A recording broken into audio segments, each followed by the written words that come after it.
Picture this. You're floating in the cold darkness of space, your ship dying around you, watching your people perish one by one. You send out one last desperate message to anyone who might listen, knowing full well that help is probably days away, if it comes at all. But what if the beings who answer your call aren't the civilized, peaceful species you expected? What if they come from a world so brutal, so unforgiving that every other intelligent race in the galaxy has classified it as a death world? What if these creatures, these humans, have spent their entire evolutionary history fighting not just each other, but their own planet? The Zephyrians thought they were calling for rescue. They had no idea they were about to witness what happens when a species forged in violence, shaped by endless conflict, and tempered by impossible odds, decides that someone needs saving. They never imagined that the most dangerous predators in the galaxy might also be the most compassionate. This is the story of first contact gone wrong, or maybe, just maybe, gone perfectly right. The emergency beacon pierced through the void like a dying star's last scream. Commander Zara 7 pressed her four-fingered hand against the cracked viewport of the transport vessel Harmony's Dream, watching debris from their escort ships drift past in silent mockery of their names. The Zephyrian fleet that had left their homeworld with such hope just 3 cycles ago was now reduced to this single failing ship and its cargo of 47 refugees. "Commander," whispered her communications officer, Cato. His blue-scaled skin pale with fear and exhaustion. The beacon is still transmitting, but our power reserves are at 8%. The support will fail within 6 standard hours. Zara 7 closed her large dark eyes and felt the weight of every life aboard this vessel. The children in the lower decks, sleeping in their parents' arms, unaware that death stalked them through the cosmos. The elderly council members who had survived the Draar invasion only to face this slower, crueler end. Her own mate, Dex 4, unconscious in the medical bay with injuries that their failing medical systems couldn't properly treat. The Draar hegemony had come without warning. Their massive war fleets had swept through Zephyrian space like a plague, consuming world after world with their endless hunger for resources and slaves. The few ships that escaped had scattered across the galaxy, each carrying precious fragments of their civilization into an uncertain exile. Any response to our distress signal? Zara 7 asked, though she already knew the answer. 3 automated replies, Commander. The Velter Consortium expressed sympathy but stated they couldn't spare ships during wartime. The Crystalline Collective offered to purchase our historical databases for a fair price, but Keto 9's voice trailed off. Even in their desperate situation, the thought of selling their people's memories felt like another kind of death. 3. And the third? The Galactic Peacekeeping Forces. They've logged our request and estimate a rescue vessel could reach us in 14 standard days. 14 days. Zara to know that was 12 days and 18 hours too late. She moved through the ship's cramped corridors, her magnetic boots clicking against the metal deck plates as artificial gravity fluctuated. The Harmony's Dream had been designed as a passenger liner, built for comfort during peaceful journeys between the inner worlds. Its soft curves and open spaces, once welcoming, now felt like a beautiful tomb. In the common area, families huddled together around portable heating units. The Zephyrians were a graceful species, their elongated limbs and delicate features reflecting millions of years of evolution on their garden world of Zephyr Prime. They had built their civilization on principles of harmony, cooperation, and peaceful exploration. Violence existed in their history, but it was ancient history, buried beneath layers of cultural advancement and philosophical growth. That peaceful nature had made them utterly unprepared for the Draar. Commander, the voice crackled through her personal communicator. It was Vex 2, their chief engineer, calling from the reactor room. I've managed to squeeze another half hour from the life support, but that's all she'll give us. The reactor core is failing, and I don't have the parts to fix it. Zara 7 made her way to the reactor room, a cramped space deep in the ship's bowels where the gentle hum of the power core had become an irregular, concerning rattle. Vex 2 stood beside a control panel, his hands dancing over holographic displays as he fought a losing battle against entropy itself. What about the emergency backup? Zara 7 asked. Exhausted 2 hours ago, Commander, we need a miracle, or He didn't finish the sentence. They both knew what came after or. A new alarm began sounding, different from the dozens they'd grown accustomed to. This one was sharp, urgent, coming from the communications array. Commander to the bridge. Keto. 9's voice carried an emotion Zara 7 hadn't heard since before the invasion. Excitement. She raced through the corridors, her heart racing with something she'd forgotten she could feel. Hope. The palace on the bridge. Keto 9 was bent over his station, his scaled face illuminated by the glow of incoming data. We have a response, Commander. Unknown vessel is answering our distress call. Classification. That's the strange part. Keto. 9 pulled up a holographic display showing the incoming transmission data. Isn't in any of our databases. The hull configuration doesn't match any known species. And Commander, they're asking for our exact coordinates. Zara, path catch. In 3 cycles of sending distress calls, no one had ever asked for coordinates. Sympathy, yes. Prayers for safe journey? Certainly. And supper coordinates meant action. Coordinates meant rescue. Damage. Play the message, she ordered. The bridge speakers crackled to life, and then a voice filled the space, unlike anything Zara 7 had ever heard. It was rough, deep, carrying undertones that spoke of strength and determination. The words came in Galactic Standard, but the accent was completely foreign. Zephyrian vessel Harmony's Dream. This is Captain Sarah Chen aboard the UES Tenacious. Picture. We've received your distress signal and are en route to your location. Please confirm your current status and prepare for immediate assistance. We'll be there in 6 hours. Hold on. 6 hours. Not days, not weeks, hours. Commander, Keto, 9 whispered. I've never heard of the U.S. designation. What species uses those markings? Before Zara, Savan could respond, her science officer, Mal Ruan.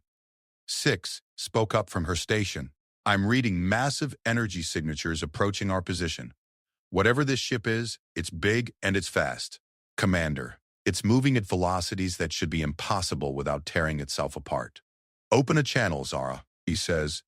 This is Commander Sarah. This is Commander Zara. 7 of the Harmony's Dream. We are grateful for your response. Our life support is failing and we have wounded aboard. But I must ask, what is your species? Your ship configuration isn't in our databases. A pause, then laughter. Not mocking, but warm, almost reassuring. Commander, we're humans. I realize that's probably not in your databases yet. We're new to this part of the galaxy, but here's what you need to know right now. We don't leave people to die in space. Ever. We're coming for you. Humans. The word meant nothing to Zara. 7, but something in that voice, in the certainty behind those words, sent a shiver through her that had nothing to do with the failing environmental systems. Captain Chen, we are 47 souls aboard this vessel.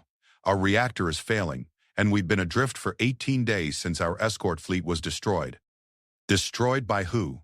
The voice that came back was different now, harder, with an edge that made the hair on Zara 7's arms stand up. The Draar hegemony. They invaded our system without warning, without negotiation.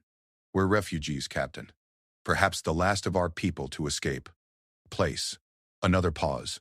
Longer this time. When Captain Chen's voice returned, it carried something that made Zara 7's blood run cold and hot at the same time. Commander, you're not refugees anymore.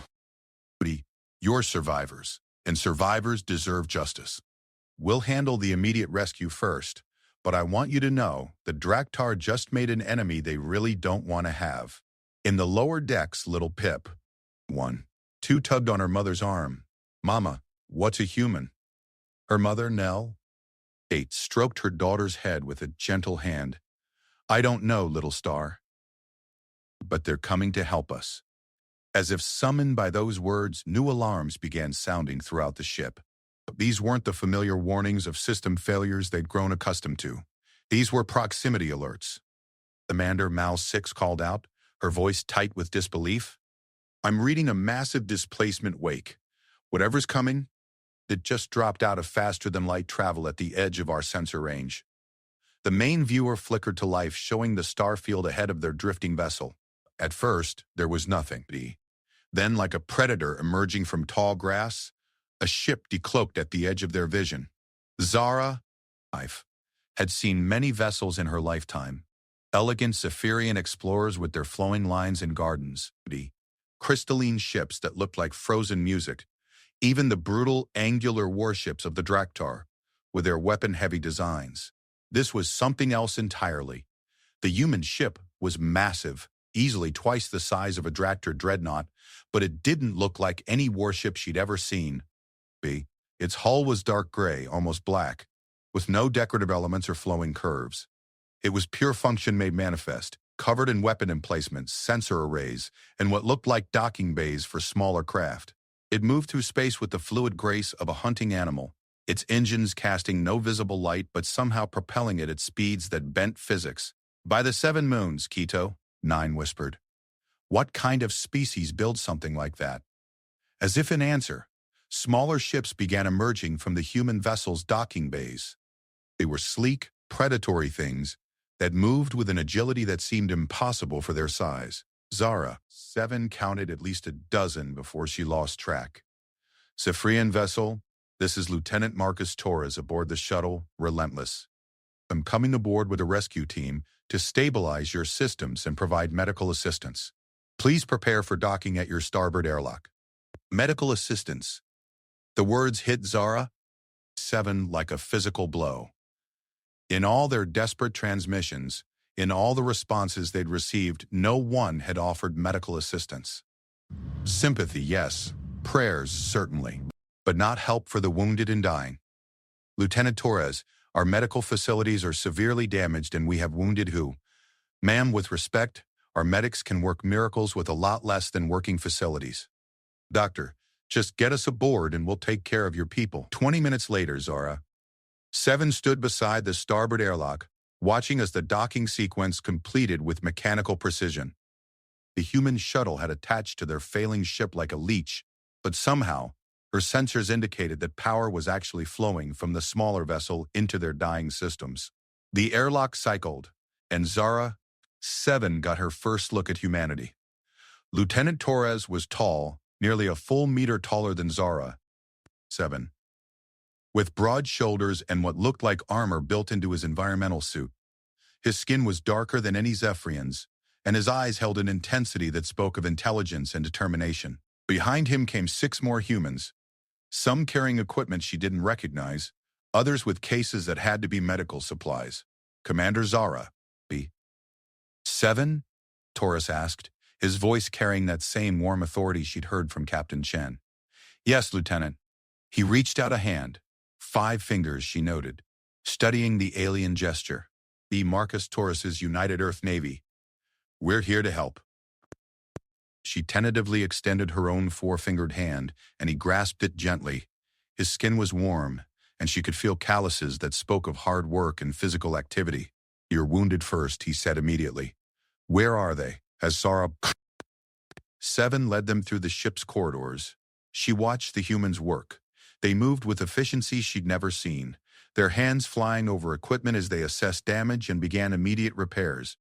But what struck her most was their focus. Every action seemed directed toward preserving life, maintaining systems, buying time. In the medical bay, she watched human medics work on decks before, their movements quick and sure as they attached devices she couldn't identify to her mate's injured body. One of them, a woman with short brown hair and gentle eyes, looked up at Zara. 7. He's going to be fine, she said with quiet confidence. Severe internal bleeding, but we've got him stabilized. He'll need surgery, but our medical bay is fully equipped for that. Dara, 7, felt tears running down her scowled cheeks. The first tears of relief she'd shed in weeks. Throughout the ship, other humans worked similar miracles. Systems that had been failing for days suddenly showed green lights. Environmental controls that had been fighting a losing battle against entropy began working with smooth efficiency. Children who had been listless with hunger found themselves eating food rations that actually tasted good. Commander, Lieutenant Torres found her on the bridge as his team completed their work. We've stabilized your systems and treated your wounded, but this ship isn't going anywhere under its own power. We're going to transfer your people to the Tenacious for transport to safety. Transport to where? Zara, W8, 7 asked. We have no home to return to. Torres looked at her with those intense eyes, and she saw something there that she was beginning to recognize as fundamentally human. Ma'am, Captain Chen would like to speak with you about that personally. But I'll give you a preview. Humanity has been looking for allies in this part of the galaxy. Real allies, not just trade partners or political conveniences. People we can trust and who can trust us. As the evacuation proceeded, Zara, B7 found herself aboard the human shuttle, watching through a viewport as her people's failing ship grew smaller in the distance. Around her, Zephyrian families sat in shock, still processing the impossible speed of their rescue. The shuttle bay of the Tenacious was vast, easily capable of holding a dozen ships the size of the Harmony's Dream. Human crew members waited to guide the refugees to temporary quarters, their faces showing genuine concern and welcome. Captain Sarah Chen met them personally in the docking bay. She was shorter than Lieutenant Torres, but carried herself with the same unmistakable authority. Her hair was streaked with gray, and her hands bore the same calluses Zara 7 had noticed on Torres. But her eyes held something that made Zara 7's breath catch. Commander Zara 7, Captain Chen said, extending her hand in the human greeting. Welcome aboard the Tenacious. I'm sorry it's under these circumstances, but I want you to know your running is over. You and your people are under human protection now. As Zara 7 looked around at the bustling activity of the human ship, at the crew members helping her people find quarters and medical attention, at the weapons and armor that spoke of a species bred for conflict, but choosing to use their strength for protection, she realized that the galaxy was about to learn something new about humanity, and the Draar hegemony was about to discover what happened when predators met apex predators. The rescue was complete, but as Captain Chen led her toward the bridge, Zara 7 understood that this was only the beginning of something much larger than any of them had imagined. The bridge of the UES Tenacious defied everything Zara 7 thought she knew about starship design. Where Zephyrian vessels featured flowing curves and organic integration, where even Draar ships maintained some aesthetic elements, the human bridge was pure function. Every surface served a purpose, every display provided critical information, and every crew member moved with the precision of a perfectly tuned machine. Status report, Captain Chen called out as she led Zara 7 onto the bridge. All refugees safely aboard and accounted for, came a voice from the tactical station. Medical teams report 3 critical cases now stable, 17 requiring minor treatment, and the rest are healthy but exhausted. Engineering reports power coupling to the Zephyrian vessel is complete. We can tow it if needed, Captain, added another voice. Chen nodded and turned to Zara 7. Your ship contains your people's personal belongings, cultural items, anything irreplaceable? Everything we could carry when we fled. Zara 7 replied softly. 3. Historical records, art pieces, family heirlooms. It's Berg. It's all we have left of our world. Then we're not leaving it behind. Chen moved to the center of the bridge, where holographic displays showed their tactical situation. Helm, set course for the Kepler station. Best speed, but keep it smooth for our passengers. Kepler station? Zara 7 asked. Human deep space facility about 6 hours from here at cruising speed. It's got the best medical facilities in this sector, plus comfortable quarters where your people can rest and recover. Chen gestured to a chair beside her command position. Please, sit. I have questions, and I suspect you have even more.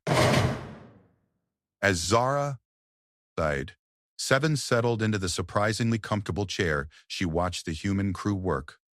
They operated their stations with casual efficiency, their hands dancing across controls while maintaining constant communication. What struck her most was the lack of formal hierarchy in their interactions. When a junior officer suggested a course correction, the captain listened.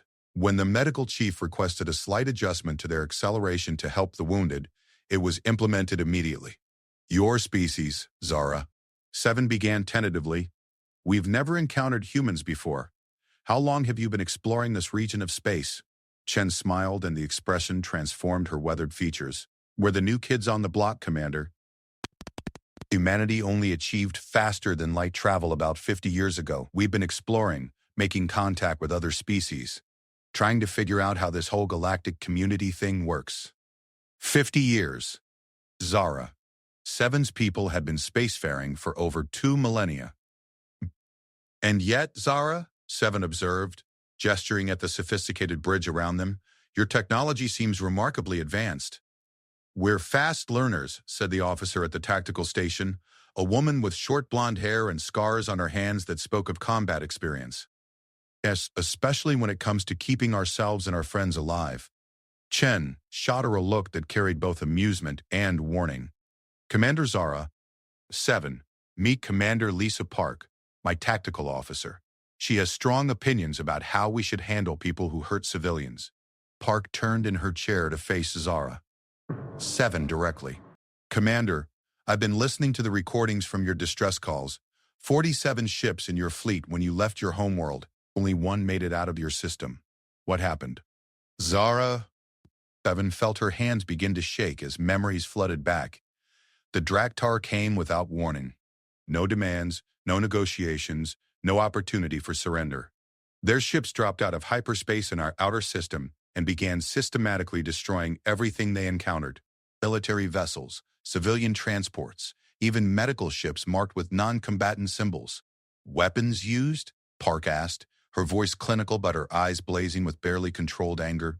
Plasma bombardment of planetary surfaces, kinetic kill vehicles against military installations. But the worst, Zara. Seven's voice broke. They used capture webs on the evacuation ships. Nets of energy that disabled vessels without destroying them, then tractored them back to collection ships. Slavers, Chen said quietly, and the word carried such cold fury that Zara, 7, shivered. Aside from the galactic community knows about this? Park demanded. We've sent reports to every major government, every peacekeeping organization, every species with the technology to help. Zara, 7's voice was bitter now. Promises of eventual assistance and offers to purchase our historical records as refugees' relics. Park stood up from her station, her face flushed with anger. They're treating you like museum pieces while slavers are taking your people. Lisa. Chen's voice carried quiet authority. Bridge. Now. Park nodded and walked off the bridge, but not before Zara. A 7 caught her muttering something about gutless politicians and someone needs to pay. You'll have to forgive Commander Park, Chen said after her tactical officer had left. She takes crimes against civilians very personally. We all do, but she lost family to pirates when she was young. Your species has experience with slavery? Zara, 7, asked. Chen was quiet for a long moment, her eyes fixed on the starfield displayed on the main screen. Humanity has experience with every evil that exists in this galaxy, Commander. We've done terrible things to each other throughout our history. Slavery, genocide, wars that consumed entire continents. But we've also learned from those mistakes, and we've decided that we won't let them happen again. Not to us, and not to anyone under our protection. A young officer at the communication station looked up. Captain, incoming transmission from Admiral Martinez at Fleet Command, Priority 1. Put it through, Chen ordered. The main screen shifted from the starfield to show the bust of a woman in her 60s, wearing a uniform similar to Chen's but with more decorations. Her expression was serious but not unkind.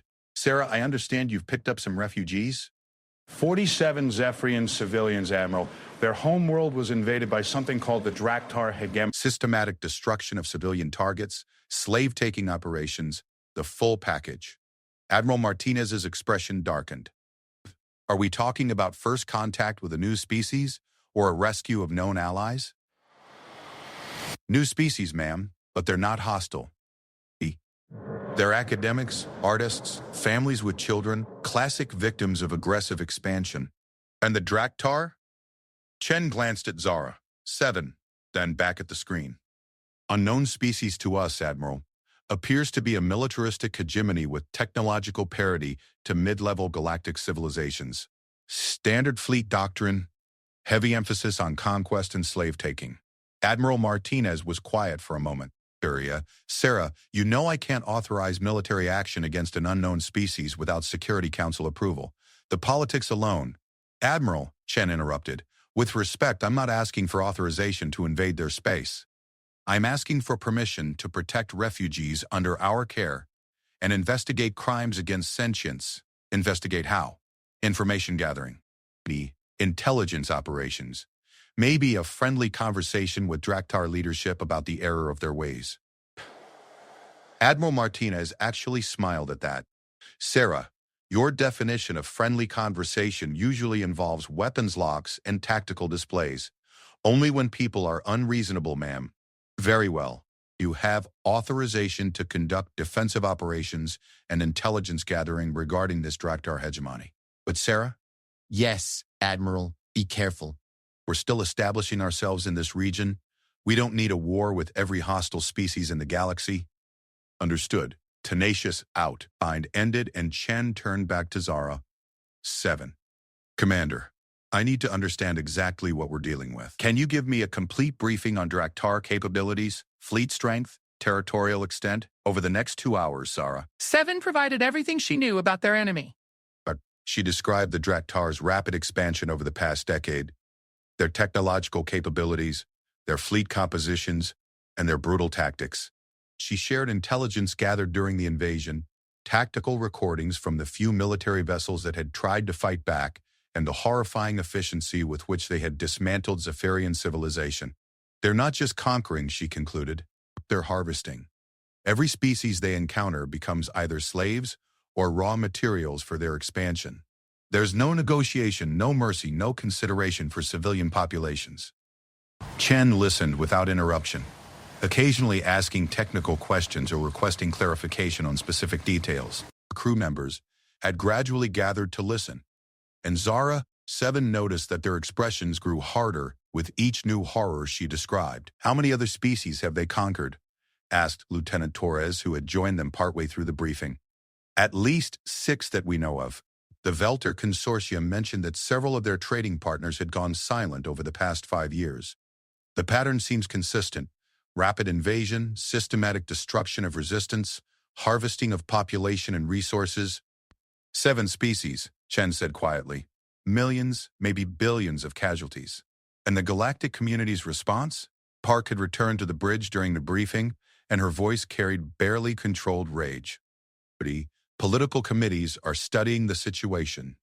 Zara 7 replied bitterly. The galactic peacekeeping forces have issued formal condemnations and requested that the Draar respond to diplomatic inquiries. The major powers are concerned about setting precedents for intervention in internal conflicts. Internal conflicts? Park exploded. They're exterminating entire civilizations. Commander Park, Chen said quietly. Captain, this is exactly the kind of bureaucratic bullshit that lets monsters grow until they're too big to stop. How many more species are going to die while the galactic community holds meetings about whether genocide is technically illegal? Chen stood up and walked to the tactical display, studying the holographic representation of local space. Commander Zara, assessment. What's the Draar's next likely target? Zara 7 joined her at the display. Routine. Based on their expansion pattern, they're moving toward the galactic core. There are several populated systems along their projected path. The system. About 300 million inhabitants across 5 worlds. Time frame? Given their previous patterns, 6 to 8 standard months to consolidate control over our former territory. Then they'll begin scouting the next target. First attacks within a year. Chen nodded slowly. And if someone were to interfere with their consolidation efforts? Captain, Zara. 7's voice carried warning. The Draar fleet that conquered our system numbered over 200 warships. They have technological parity with most galactic military forces, numerical superiority, and no regard for casualty ratios. Any species that challenges them directly faces the possibility of total extinction. Any species that challenges them directly using conventional tactics and rules of engagement, Chen corrected. Commander, humanity learned a long time ago that when facing genocidal enemies, conventional tactics are a luxury you can't afford. A new alarm sounded different from anything Zara Seven had heard before. The bridge crew immediately snapped to higher alert status. Contact bearing 27 Mark IV, called out the sensor operator. Unknown configuration closing fast. Analysis? Chen demanded. Hull configuration matches Draar design parameters from the intelligence package. Single heavy cruiser, moving at combat velocity directly toward our position. Chen's expression hardened. Battle stations. All hands to combat positions. The transformation of the bridge was immediate and dramatic. Consoles reconfigured themselves into tactical displays. Lighting shifted to combat-optimized red, and the casual efficiency of cruise operations became the lethal focus of a warship ready for battle. Captain, the communications officer called out. Incoming transmission from the unknown vessel. Let's hear it. A harsh, guttural voice filled the bridge, speaking in heavily accented Galactic standard. Unidentified vessel, you are in violation of Draar territorial space. Submit for inspection or be destroyed. You have 30 seconds to comply. Territorial space. Zara. Seven felt ice in her veins as she realized the implications. This far from the invasion zone, a Draar claim to territory meant they were expanding faster than anyone had estimated. Open a channel, Chen ordered. Channel open, Captain. Chen's voice, when she responded, carried an edge that made Zara, Seven understand why Admiral Martinez had mentioned friendly conversations involving weapons locks. Draar vessel, this is Captain Sarah Chen of the United Earth ship Tenacious. You are addressing a vessel of the United Earth Navy, operating in unclaimed space under interstellar law. Your claim to territorial authority is not recognized. A pause. Then, human vessel, withdraw immediately or face the consequences. The Draar hegemony does not tolerate interference with our operations. It doesn't tolerate threats against vessels under our protection, Chen replied coolly. I suggest you withdraw and report to your superiors that humanity is now involved in this situation. Unknown species, your ignorance will be corrected. Prepare to be destroyed. The transmission cut off and immediately the tactical displays lit up with weapons locks from the approaching Draar ship. Threat assessment? Chen asked. Heavy plasma cannons, kinetic kill vehicles, and what looks like capture web projectors, Park reported from Tactical. Comparable firepower to our own, but their defensive systems are optimized for different threat types. Meaning? Meaning they've never fought humans before, Captain? B. They don't know what's coming. Chen smiled, and Zara. Seven realized she was about to witness something that would change her understanding of warfare forever. All batteries, target their engines and weapon systems. Fire for effect. The UES Tenacious opened fire, and Zara, Seven, watched in amazement as the human ship demonstrated why apex predators didn't need to be the largest creatures in the ocean to be the most dangerous. The space between the two ships erupted in a display of violence that redefined Zara, Seven's understanding of naval warfare. The Draar cruiser opened fire first, sending streams of superheated plasma across the void in patterns that should have overwhelmed any single vessel. Their weapons were impressive, the same technology that had shattered Zephyrian defense fleets and reduced orbital stations to scrap metal. The human response was something else entirely. Instead of returning fire with similar weapons, the Tenacious launched what appeared to be small projectiles, tiny specks of metal that seemed insignificant compared to the brilliant plasma bolts streaking toward them. But as Zara, Seven watched the tactical display, those tiny projectiles moved with impossible precision, adjusting their trajectories in flight, accelerating to velocities that turned simple metal into relativistic hammers. Kinetic kill vehicles, targeted impact, Commander Park announced, her voice clinical despite the violence unfolding around them. Direct hits on their primary weapon arrays and maneuvering thrusters. The Draar ship's plasma streams faltered as its weapon systems were surgically destroyed by projectiles moving at significant fractions of light speed. The massive vessel, which had been advancing with confident aggression, suddenly found itself crippled and drifting. But the Tenacious wasn't done. Deployed boarding pods, Captain Chen ordered. I want that ship intact, and I want prisoners for interrogation. Captains, Zara, power. Draar vessels have internal defenses. Automated weapons, chemical deterrents, compartmentalized hull design specifically to prevent boarding actions. Chen looked at her with what might have been sympathy. Commander, Our Marines have experience with hostile boarding actions. This won't be their first time dealing with unfriendly welcome committees. On the tactical display, Zara, 7 watched small craft launch from the human ship. Unlike the graceful shuttles that had rescued her people, these were angular, armored things that moved like bullets across the space between ships. They attached to the Draar hull with mechanical precision, and within moments she could see cutting beams beginning to burn through the alien vessel's armor. Boarding parties report entry in 30 seconds, announced Lieutenant Torres, who was coordinating the assault from the bridge. Alpha team through the main hull breach, Beta team through the engine compartment access, Charlie team through what looks like their shuttle bay. Resistance? Chen asked. Automated defenses are active, but our countermeasures are handling them. First contact with enemy personnel in 3, 2, contact. Through the ship's internal communications, Zara, 7 could hear fragments of radio chatter from the boarding teams. What she heard challenged everything she thought she knew about combat. Alpha team, I count 12 hostiles in the main corridor. Standard suppression formation. Watch for crossfire with Beta team. Charlie team has secured the hangar bay. No casualties, 6 prisoners secured. Asim, surprised by our tactics. Beta team reporting strange readings from the engine compartment. These power systems are different from anything in our databases. Then, a voice she recognized as belonging to one of the Marines who had helped with the refugee evacuation. Captain, you need to see what we've found down here. Go ahead, Sergeant Rodriguez. Ma'am, there are holding cells in the lower decks. Occupied holding cells. We've got what looks like civilian prisoners from multiple species. The bridge of the Tenacious fell silent, except for the soft hum of electronics and life support. Chen's face hardened into an expression that made Zara, 7, unconsciously step back. How many? Chen asked. Preliminary count shows 43 individuals in various states of health. Some appear to be recent captures, others, some of them look like they've been prisoners for years. Species identification? Working on it. I see what might be Zephyrians. Some kind of reptilian species, and others I don't recognize. Captain, they're all civilians. Families, elderly individuals, children.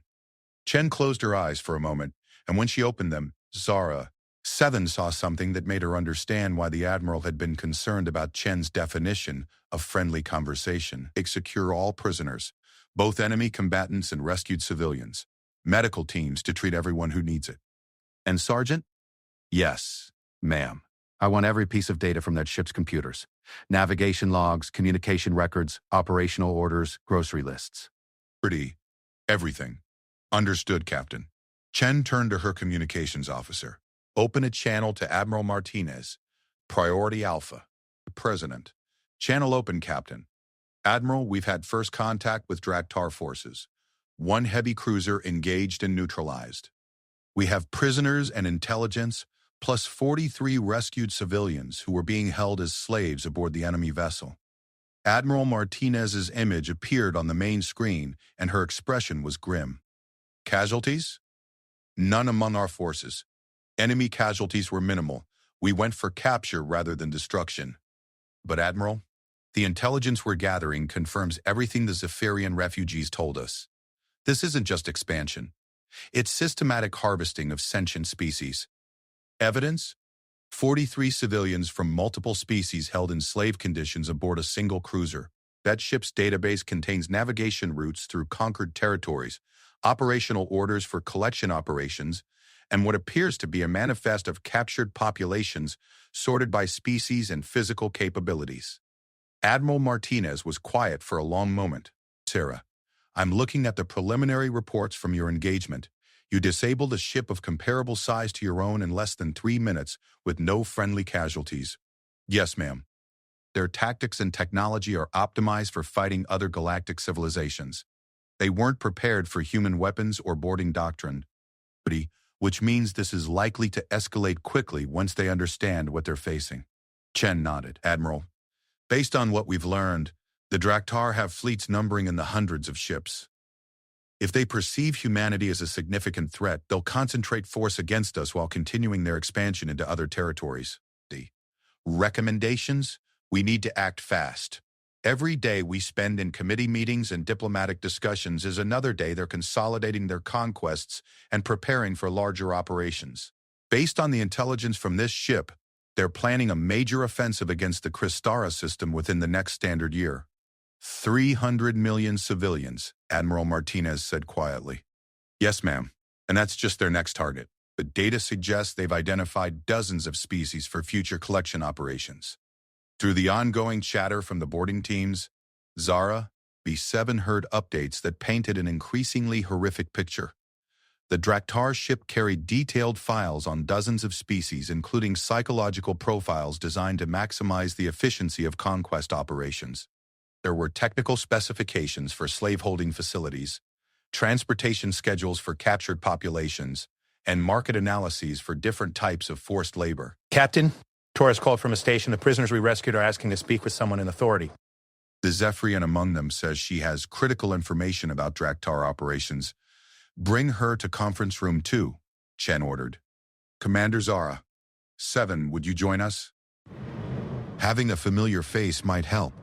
As they made their way to the conference room, Zara, 7, found herself struggling to process what had just happened. In less than an hour, humans had demonstrated military capabilities that exceeded anything in her experience, rescued dozens of slaves, captured an enemy vessel intact, and begun gathering intelligence that could change the strategic situation across multiple star systems. The rescued Zephyrian was an elderly female named Kira. 3, her scales dulled by malnutrition and her limbs bearing the marks of restraints, but her eyes burned with intelligence and determination. When she saw Zara, 7, she nearly collapsed with relief. Commander, you escaped. We thought, when the fleet was destroyed, we assumed all our people were dead or captured. We're refugees, but we're safe now, Zara. 7 assured her, the humans rescued us. What can you tell us about Draar operations? Kira. 3 looked at Captain Chen with something approaching awe. You're the ones who just captured this ship? The crew is terrified. They keep saying humans fight like demons and show no mercy to slavers. We show mercy to people who deserve it, Chen said simply. What do you know about their larger operations? I was captured during the initial raids on our colony worlds. I've been aboard Draar vessels for nearly 2 standard years, moved between different ships as they transported us to processing facilities. Kira. 3's voice was steady, but her hands shook as she spoke. Captain, they're not just taking random prisoners. They're conducting systematic analysis of every species they encounter. Technological level, cultural weaknesses, psychological profiles for control purposes. To what end? They're building something. A massive infrastructure project in the core regions of their territory. The prisoners aren't just slaves. They're specialized labor for specific functions. They sort us by physical capabilities, intelligence levels, and technical skills. Chen leaned forward. What kind of infrastructure? I'm not certain, but the few glimpses I got of their planning documents suggest massive industrial complexes, shipbuilding facilities on a scale that dwarfs anything I've ever heard of, research installations, and what looked like training facilities for military forces. Training facilities for military forces composed of enslaved populations? No, Kira. 3 shook her head. The enslaved populations are for construction and support. The military training is for Draar forces. In decade. Captain, I think they're preparing for something much larger than simple expansion. The scale of what they're building suggests they're planning to challenge the major galactic powers directly. Chen looked at Zara. 7, then back at Kira. 3. How long do you estimate before they're ready for major operations? Based on the construction schedules I saw, and the rate at which they're collecting specialized labor, perhaps 3 to 5 standard years. Unless they're stopped, Chen said quietly. Captain, Kira, 3's voice carried desperate hope. Is it true that humans are new to galactic politics? That you're not bound by the same treaties and diplomatic constraints that have prevented other species from acting against the Draar? Chen smiled grimly. Commander Kira, City of Trial Demonstration brings, have been particularly good at following rules that protect evil people at the expense of innocent ones. We have our own diplomatic constraints, but they tend to be more flexible when we're dealing with slavers and genocidal regimes. A communication alert sounded, and Torres's voice came through the intercom. Captain, we've completed data extraction from the Draar ship. You're going to want to see this immediately. Back on the bridge, the main display showed a three-dimensional map of local galactic space. Red zones marked confirmed Draar territory. Yellow areas showed regions under active invasion, and orange indicated territories marked for future conquest. How much territory, Chen asked. Current direct control. 17 star systems with confirmed sentient populations. Active operations. 6 systems under invasion. Planned expansion, 43 systems identified as targets over the next decade. Zara, 7 stared at the display in horror. 43 systems, billions of lives. Fleet strength? Park asked from Tactical. Minimum estimates based on deployment schedules and logistical requirements, 400 combat vessels ranging from frigate to dreadnought class. Unknown number of support vessels, transport ships, and specialized craft. They're not just expanding, Chen said quietly. They're building an empire designed to challenge galactic civilization itself. Admiral Martinez's voice came through the communication system. Sarah, I've been monitoring your intelligence gathering. Are you confident in these assessments? As confident as I can be without direct reconnaissance of their core territories, Admiral. But ma'am, the evidence suggests we're looking at a threat that goes far beyond regional conquest. If the Draar achieve their expansion goals, they'll have the resources and industrial capacity to threaten every major civilization in the galaxy. And the current galactic response? Political committees, diplomatic protests, and economic sanctions that the Draar are ignoring completely. Theory, Sarah, I'm authorizing you to proceed with expanded intelligence gathering operations. I'm also directing Admiral Thompson's task force to rendezvous with your position within 48 hours. Additional ships, Admiral. Sarah, you've just captured intact Draar technology and intelligence that could change the strategic balance in this entire region of space. Yes, you're getting additional ships. Lots of them. As the transmission ended, Chen turned to Zarina. 7. Commander, I need to ask you something important. Your people, the Zephyrian refugees, what do you want? A safe colony world where you can rebuild in peace? Transport to another civilization that might take you in? Or what, Captain? Chen's eyes held that familiar intensity. But now Zara, 7 saw something else there. Respect. Or do you want justice for what was done to your people? Do you want to make sure the Draar can never do to other species what they did to yours? Zara, 7 looked at the tactical display at the scope of Draar expansion, at the billions of lives hanging in the balance. She thought of her people's peaceful civilization, of their art and philosophy and gentle approach to the galaxy. She thought of the children sleeping in the human ship's quarters, children who would grow up as refugees unless someone acted. What would you need from us? She asked. Everything you know about their technology, tactics, and territories, navigation data for the regions they control, cultural information that might help us understand their decision-making processes, and most importantly, yes. We need to know if your people are willing to help us turn the Draar's greatest strength against them. I don't understand. Chen smiled, and Zara, B7, realized the expression was predatory. Commander, the Draar have spent years learning how to defeat galactic civilization's approach to warfare. They have no idea how to fight humans. And they're about to discover that apex predators are very, very good at learning from their prey. The war room aboard Kepler Station buzzed with activity that would have seemed impossible just weeks earlier. Representatives from 7 different species sat around a holographic display table, their attention focused on Admiral Sarah Martinez as she outlined humanity's response to the Draar threat. Zara, 7, found herself positioned between Captain Chen and Ambassador Velkara, a crystalline being whose people had lost 3 colony worlds to Draar expansion. The intelligence gathered from the captured cruiser has confirmed our worst fears, Admiral Martinez began, her voice carrying across the room through translation devices. The Draar aren't just conquering territory. They're systematically dismantling galactic civilization itself. The holographic display shifted to show updated maps of Draar expansion. Red zones had grown substantially since the first intelligence briefing, and new yellow areas indicated active invasion operations against 4 additional species. In the 3 weeks since Captain Chen's first engagement, Draktar forces have accelerated their expansion timeline. They've invaded the Thorian Republic, the Mesh Collective, and 2 independent systems that requested galactic protection. The response from traditional galactic powers has been diplomatic protests and emergency committee meetings.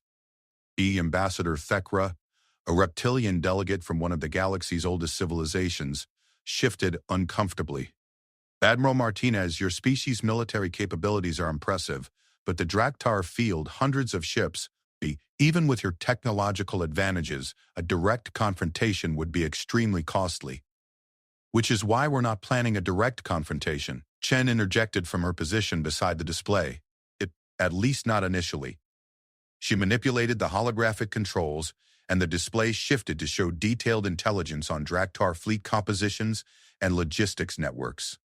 3 weeks of analysis have revealed critical weaknesses in their operational structure. They're incredibly efficient at overwhelming resistance through concentrated force, but their logistics are vulnerable to asymmetric attacks. Zara places supply depots and communication relays throughout Draktar territory. The pattern that emerged was both impressive and vulnerable.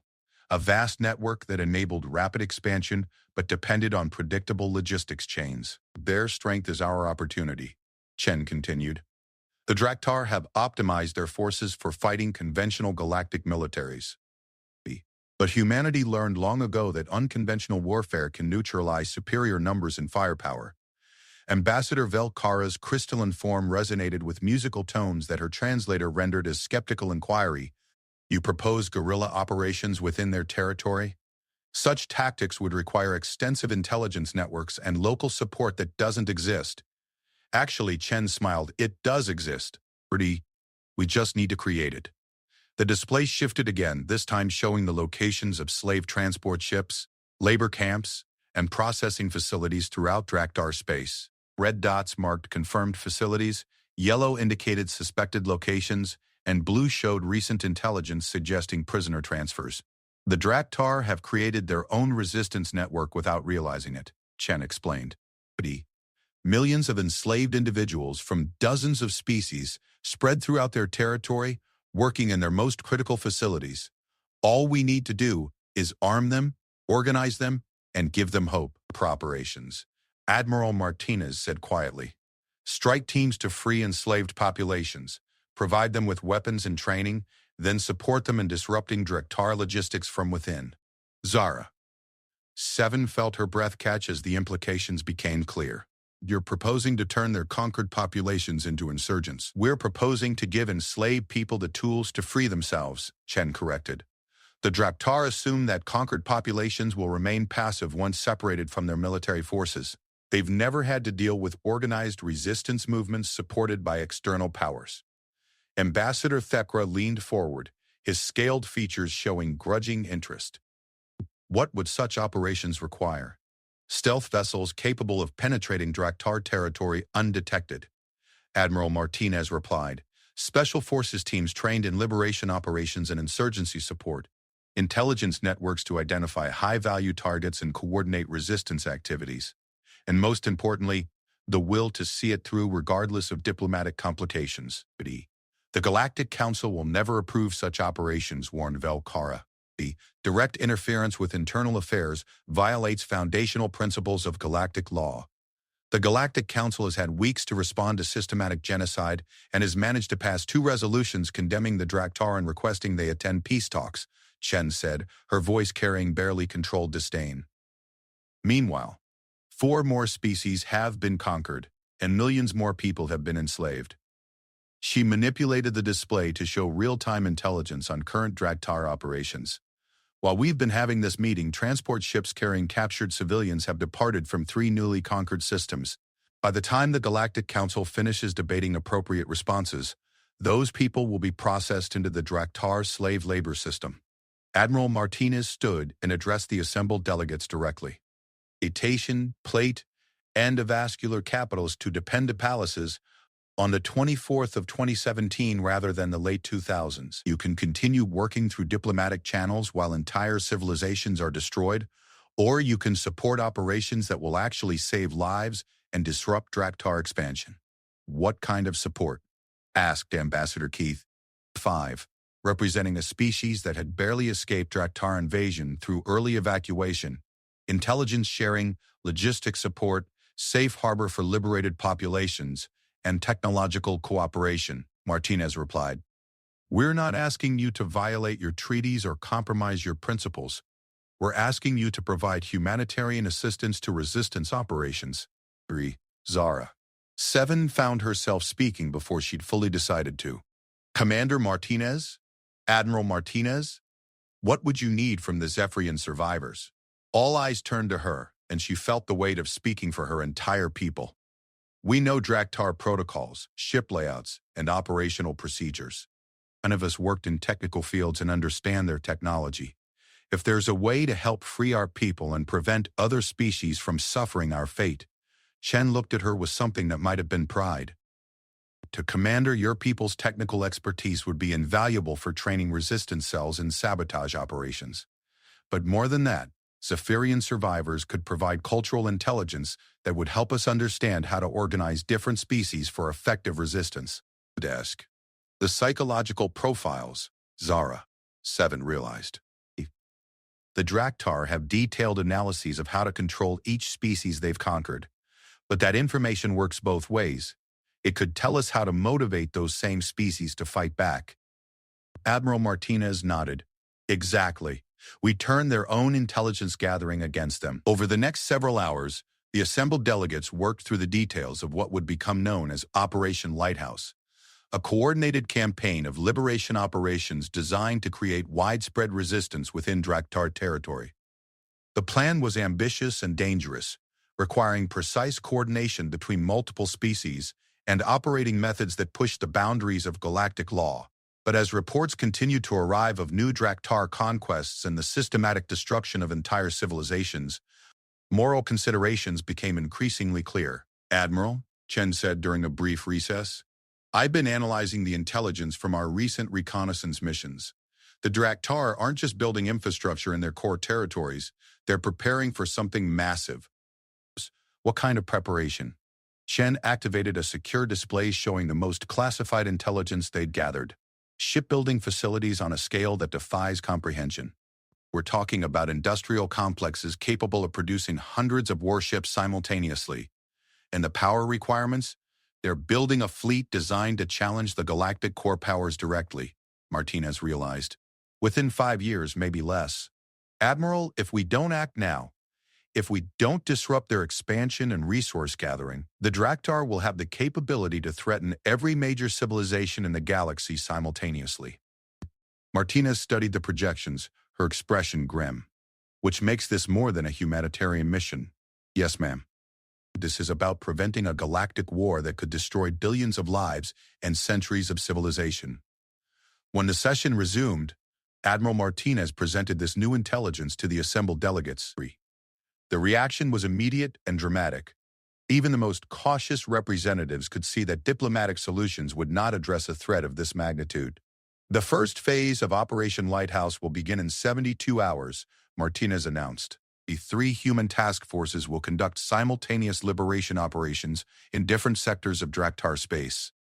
Our goals are to free enslaved populations, gather additional intelligence, and establish communication networks for ongoing resistance operations. And if the Draar respond with increased military force? Asked Thekra. Then they'll discover that humans are very good at fighting people who hurt civilians, Chen replied. But more importantly, they'll find themselves fighting a war on dozens of fronts against populations they thought they'd neutralized. As the meeting concluded and delegates began discussing their species' contributions to the operation, Zara, 7, found herself in conversation with Kira, 3, who had been providing technical intelligence on Draar systems.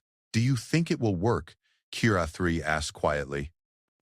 Zara, 7 looked through the station's viewports at the human fleet assembling in nearby space. Dozens of warships, supply vessels, and specialized craft moved with the same lethal efficiency she'd witnessed aboard the Tenacious. But more than that, she could see shuttles carrying volunteers from multiple species, former slaves, escaped refugees, and military specialists from civilizations that had officially remained neutral but were privately supporting the operation. I think, Zara, Dapshin said slowly, that the Draar have made a critical error. They've assumed that advanced civilizations are weak because they prefer diplomacy to warfare. But they've never encountered a species that's equally capable of both. What do you mean? Humanity's diplomatic protocols are impressively civilized, Kira, and security, but their military capabilities are built on millions of years of evolution as apex predators. The Draar have awakened something they don't understand. 3 days later, the first phase of Operation Lighthouse began, with coordinated strikes across Draar space. Human stealth ships infiltrated heavily guarded systems, inserted special forces teams into slave labor facilities, and began the complex work of organizing resistance movements among populations that had never expected to see freedom again. The Draar response was swift and brutal. Increased security, punishment operations against suspected resistance activities, and reinforcement of critical facilities. But they had made a fundamental miscalculation about the nature of their enemy. Humans, it turned out, had extensive experience fighting enemies who used terror and brutality as primary weapons. And they had learned that the most effective way to defeat such enemies was to give their victims the tools and hope necessary to fight back. Within 2 weeks, Draar logistics networks were experiencing failures that their command structure couldn't explain. Supply convoys disappeared en route to critical facilities. Communication relays suffered mysterious malfunctions that disrupted fleet coordination. Industrial complexes reported production delays caused by equipment failures that were actually sabotage operations carried out by the enslaved workers themselves.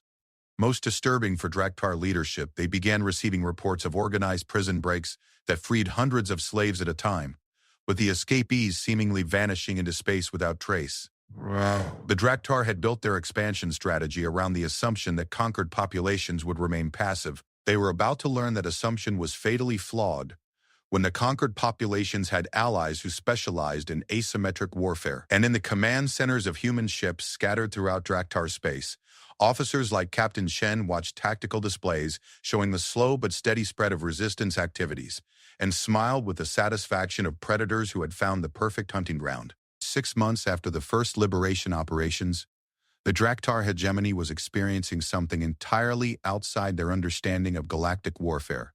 Supreme Commander Vash Kalara stood before a holographic display in his flagship's command center, watching red warning indicators spread across territories that should have been securely under Draar control.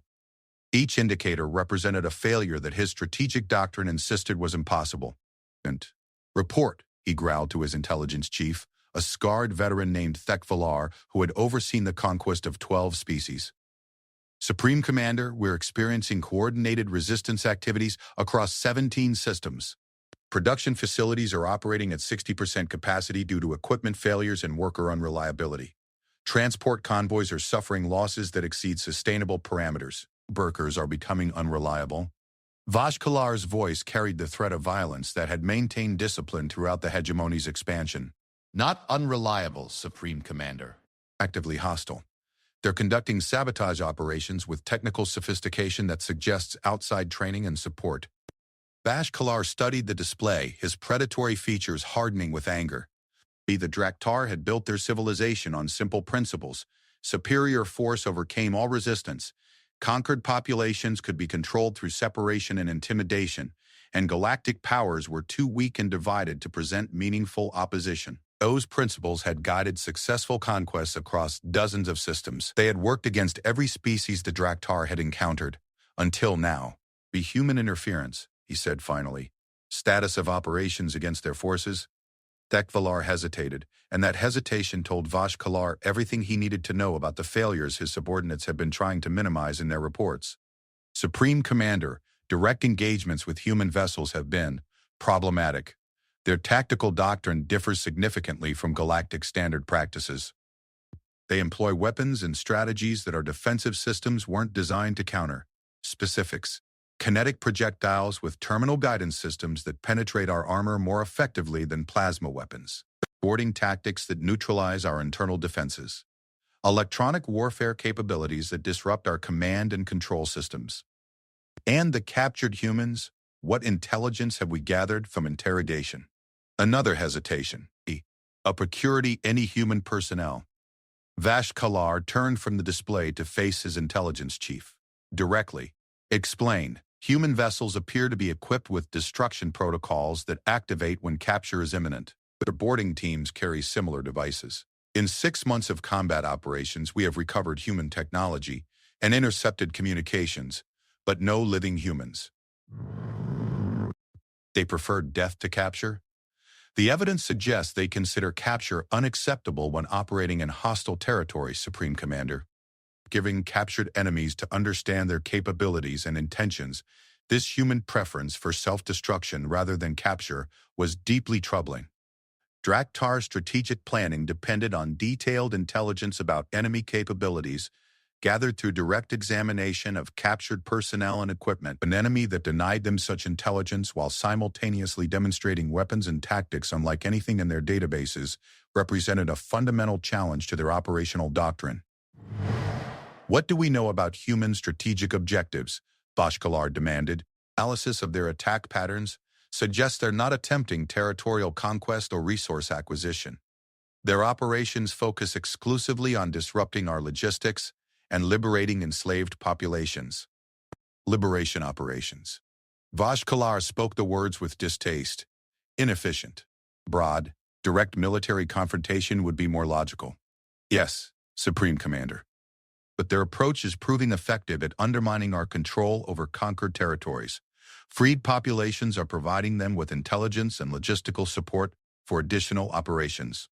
Vash-Kalar returned his attention to the tactical display.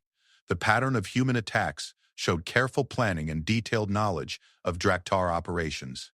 They struck at vulnerability points that shouldn't have been known to outside forces, used tactics that countered Draar's strengths while exploiting weaknesses that previous enemies had never identified.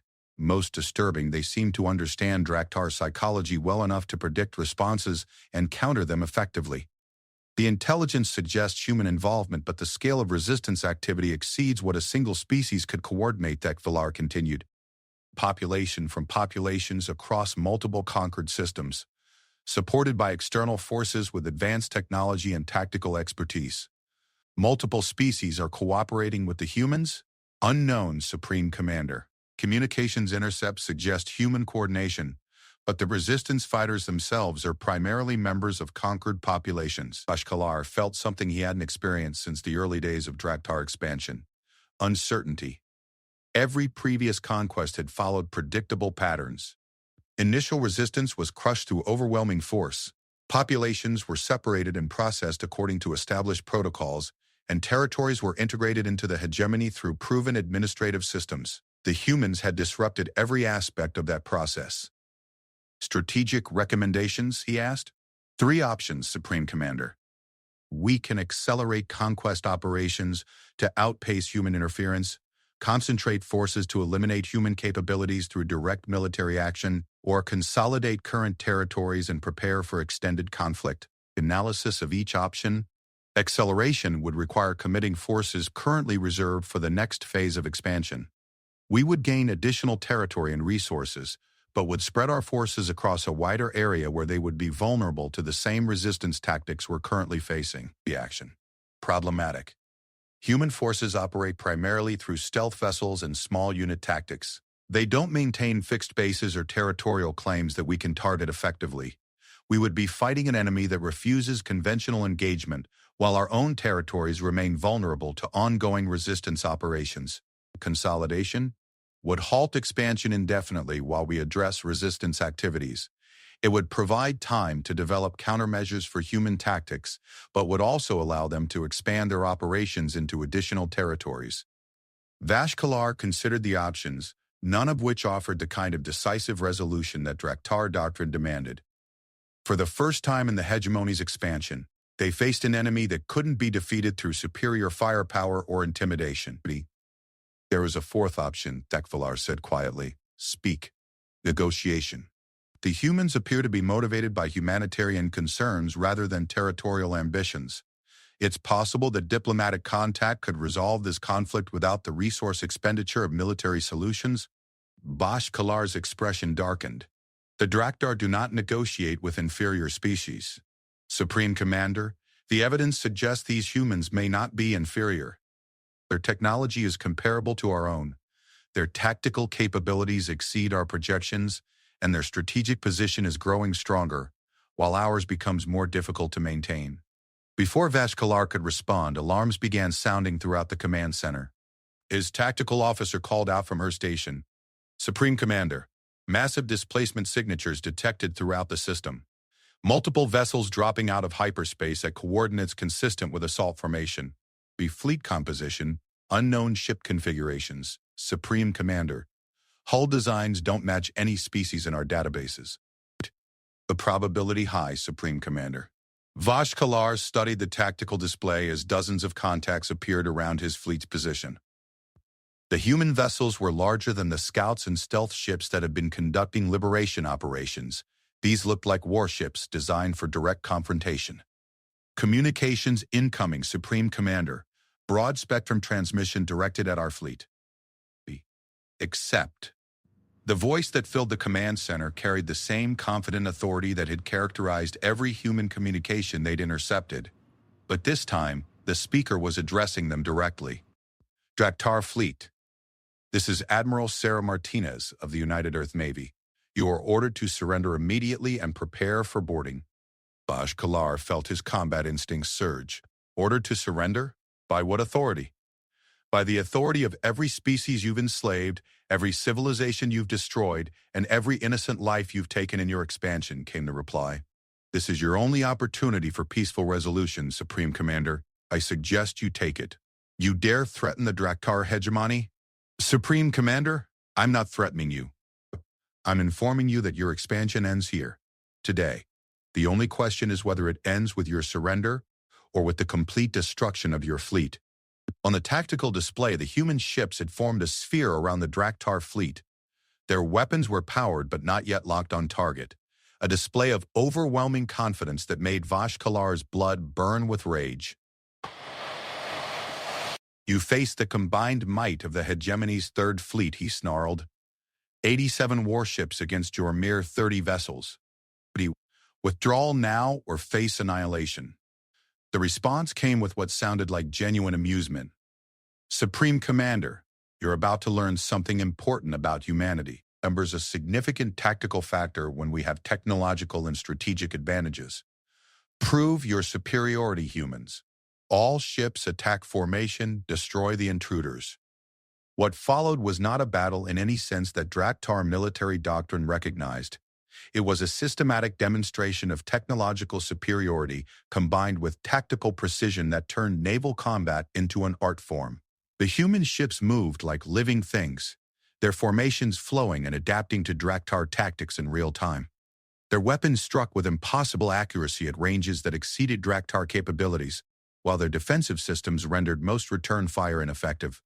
But what made the engagement truly devastating was that the humans weren't simply trying to destroy the Draar fleet. They were disabling ships with surgical precision, neutralizing weapons and engines while leaving life support intact. Within 30 minutes, Vashkalar's proud Third Fleet was drifting helplessly in space, their crews alive but their ships reduced to scrap. Supreme Commander, Admiral Martinez's voice returned. Your fleet is neutralized. Prepare for boarding and surrender of all personnel. This time, Vashkalar didn't attempt to negotiate.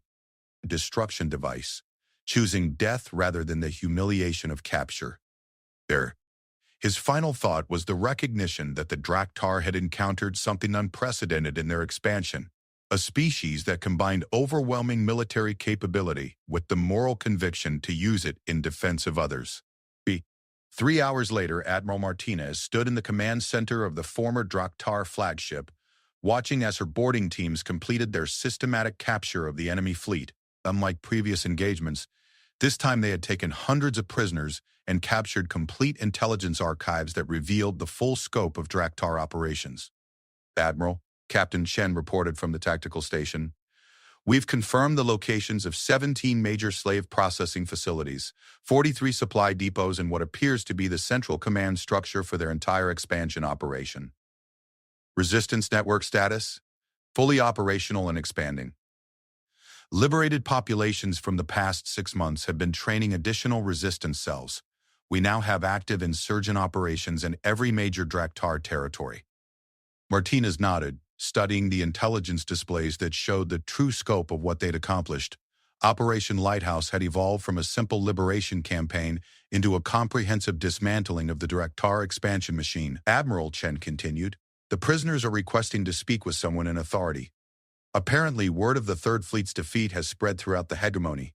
Several regional commanders are indicating willingness to negotiate. Terms?" Martinez asked.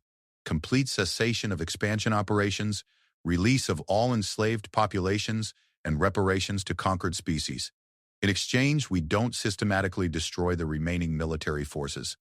Crafties, territories, resistance networks, and the scope of human operations across what had been Draar space. In 6 months, they had transformed a seemingly unstoppable expansion into a collapsing empire, desperately seeking survival. And the Galactic powers? The Galactic Council has voted to officially recognize human intervention as a humanitarian mission and retroactively authorize our operations," Chen replied with barely concealed amusement. "Apparently, our success has convinced them that direct action was the appropriate response all along." How convenient. Through the ship's communication system, Martinez addressed not just her crew but the entire human task force and the resistance networks they had supported across dozens of star systems. All units, this is Admiral Martinez. Operation Lighthouse has achieved its primary objectives. Draar expansion has been halted, enslaved populations are being liberated, and negotiations for complete resolution are underway. She paused, thinking of the billions of lives that had hung in the balance when this operation began. "But our work isn't finished. We've proven that genocidal expansion can be stopped when people of conscience decide to act. We've demonstrated that advanced civilizations can use their capabilities to protect those who cannot protect themselves. And we've shown that humanity is prepared to stand with any species that faces extinction at the hands of those who mistake compassion for weakness." 2 weeks later, Zara 7 stood on the observation deck of Kepler Station, watching as the first ships carrying liberated Zephyrian populations arrived from former Draar territories. Among them was a massive transport vessel carrying nearly 10,000 of her people, including the entire population of their primary colony world that they had believed lost forever. "Commander," Captain Chen approached from behind, her voice carrying satisfaction and exhaustion in equal measure. "Captain, is it truly over? The Draar hegemony as a galactic threat is finished. Dismantled. Their military forces have been dismantled, their leadership is either dead or in custody, and their territories are being administered by joint galactic peacekeeping forces until stable governments can be established." Zada. Evan watched as shuttle after shuttle carried her people to safety, to freedom, to the possibility of rebuilding their civilization. "What will humanity do now?" Chen smiled, and Zara 7 had learned to recognize that particular expression. It was the look humans got when they were planning something ambitious. "Admiral Martinez is establishing the Galactic Protection Initiative, a multinational force dedicated to preventing the kind of expansion we just stopped. It will be based on human military capabilities, but include personnel and resources from any species that wants to participate, to prevent future genocides, to make sure that when someone sends out a distress call, they get more than diplomatic sympathy in committee meetings. They get rescue, protection, and justice." Zara 7 felt tears on her scaled cheeks as she watched families reunited, as she saw children playing who had lived in slavery for years, as she witnessed the beginning of her people's return to freedom. "Captain, when we first met, I asked what kind of species humanity was. I think I understand now. And what kind of species are we? The kind that answers distress calls." Chen looked out at the bustling activity of liberation ships, refugee transports, and the massive construction projects already beginning to rebuild what the Draar had destroyed. "Commander, humanity learned a long time ago that the universe is a dangerous place full of predators and victims. We spent most of our early history as both, but we also learned that there's a third option, which is, you can be the species that protects everyone else." In the months that followed, the Galactic Protection Initiative would grow to include over 30 species, maintain rapid response fleets in every major sector of the galaxy, and establish protocols for intervention that prioritize the protection of civilian populations over diplomatic niceties. The Draar hegemony became a case study taught in military academies across the galaxy, demonstrating how technological superiority without moral foundation, could be defeated by opponents who combined advanced capabilities with unwavering commitment to protecting the innocent. And when future distress calls echoed through the void, when new species faced extinction at the hands of those who mistook compassion for weakness, they found that the galaxy had changed. They found that someone was always listening, someone was always ready to respond, and someone was always prepared to remind potential predators that humanity had not forgotten the lessons learned during the long, dark centuries when they were prey. The universe was still dangerous, but it was no longer a place where evil could expand unchecked while good people debated appropriate responses. And for species like the Zephyrians, who had sent out a desperate call for help when all hope seemed lost, that made all the difference in the galaxy.